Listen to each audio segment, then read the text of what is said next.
श्रीमद् भगवद गीता 7वां अध्याय।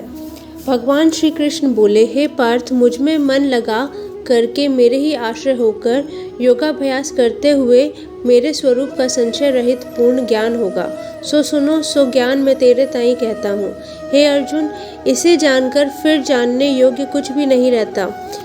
इस दुनिया में कोई एक ही विरला पुरुष ऐसा होता है जो विरक्त होता है। जितने भी विरक्त होते हैं उनमें भी कोई एक मुक्ति पद को प्राप्त होता है, और जितने भी मुक्त होते हैं उनमें भी कोई विरला ही मेरी महिमा के ज्ञान को पहचानता है। अतः मैं तुझसे अपनी महिमा बताता हूँ। हे अर्जुन, पृथ्वी, जल, अग्नि, वायु, आकाश, मन, बुद्धि और अहंकार, यह 8 प्रकार की मेरी प्रकृति है। इस प्रकृति को अपरा चेतन अर्थात जड़ कहते हैं। और हे महाबाहो, इससे दूसरी प्रकृति चेतन है, जिसने संपूर्ण जगत धारण किया है। इन्हीं दोनों प्रकृतियों से सब प्राणी मात्र उत्पन्न होते हैं। ऐसा जानो, यह प्रकृतियां हमसे ही उत्पन्न हुई है। इस प्रकार जगत की उत्पत्ति और प्रलय का कारण मैं ही हूँ।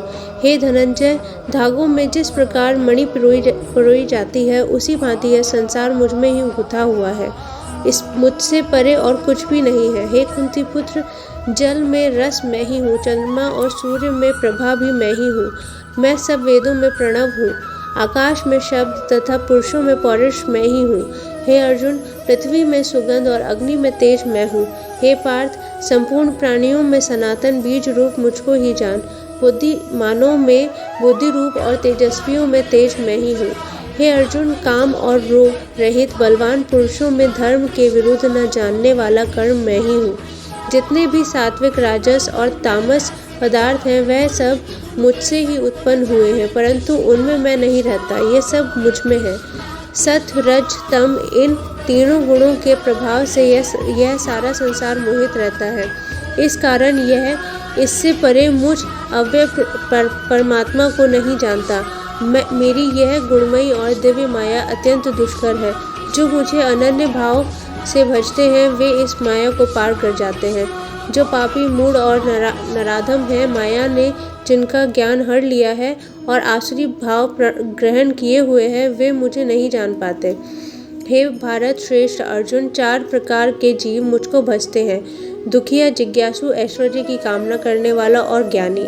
जिनमें मुझे सदा एकाग्रचित्त और केवल मेरी भक्ति करने वाले ज्ञानी श्रेष्ठ लगते हैं, क्योंकि मैं ज्ञानी को अत्यंत प्रिय हूँ। किंतु जो दुखिया आदि मुझे सिमरते हैं, इन्हें भी तू बुरा न जान। वे भी बड़े उदार और श्रेष्ठ हैं, किंतु ज्ञानी तो मेरी आत्मा है। इन ज्ञानियों ने केवल मेरे चरणों के साथ दृढ़ निश्चय बांधा है, और इन्होंने मुझे ही अपना ठाकुर और ईश्वर माना है। हे अर्जुन, कई जन्मों की साधना के बाद इनकी बुद्धि निर्मल हो जाती है, तब वह मुझे जानने योग्य ज्ञान प्राप्त करते हैं। वह ज्ञान कैसा है, अब यह सुन। जो सब जगत को वासुदेव में समझे, उन्हें सब प्राणियों में मैं वासुदेव नजर आता हूँ। ऐसे ज्ञानी महापुरुष महंत कहलाते हैं। और जो मुझे त्याग कर संसार में मनुष्य और देवता की उपासना करते हैं, अब उनकी बात सुन। जो पुरुष कामनाओं की पूर्ति के लिए जिन जिन देवताओं का पूजन करते हैं, उन पुरुषों की उस श्रद्धा को मैं दृढ़ कर देता हूँ। वह इस श्रद्धा से युक्त होकर उस देवता की आराधना करता है, फिर उसको मेरे ही रचे हुए कर्म फल प्राप्त होते हैं। परंतु उन अल्प बुद्धि वालों का फल नाशवान है। देवताओं की आराधना करने वाले उन्हीं देवताओं को मिलते हैं, और मेरे भक्तजन मुझ में मिल जाते हैं। मेरे अव्यय अविनाशी अत्युत्तम स्वरूप को न जानकर मंद बुद्धि लोग मुझे व्यक्त देहधारी मानते हैं। मैं योग माया से आच्छादित होने के कारण सबको नहीं दिखता हूँ। उसी से मूढ़ लोग अनादि तथा अविनाशी मुझको नहीं जानते। हे अर्जुन, मैं भूत, भविष्य और वर्तमान के सब प्राणियों को जानता हूँ, पर मुझे कोई नहीं जानता। हे भारत, हे परंतप, इच्छा और द्वेष से उत्पन्न होने वाले सुख दुख आदि द्वंद्वों के मोह से जगत के सभी प्राणी भ्रम में फंसे जाते हैं। जिन पुण्यात्माओं के पाप नष्ट हो गए हैं, वह पुरुष द्वंद्व के मोह से छूटकर दृढ़ निश्चय करके मेरी भक्ति करते हैं।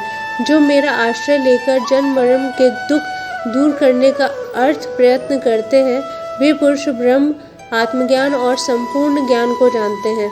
जो अधिभूत, अधिदेव और अधियज्ञ इन सब में व्यापक मुझे जान पाते हैं, वे समाधिष्ठ पुरुष मरण काल में मुझको जानते हैं।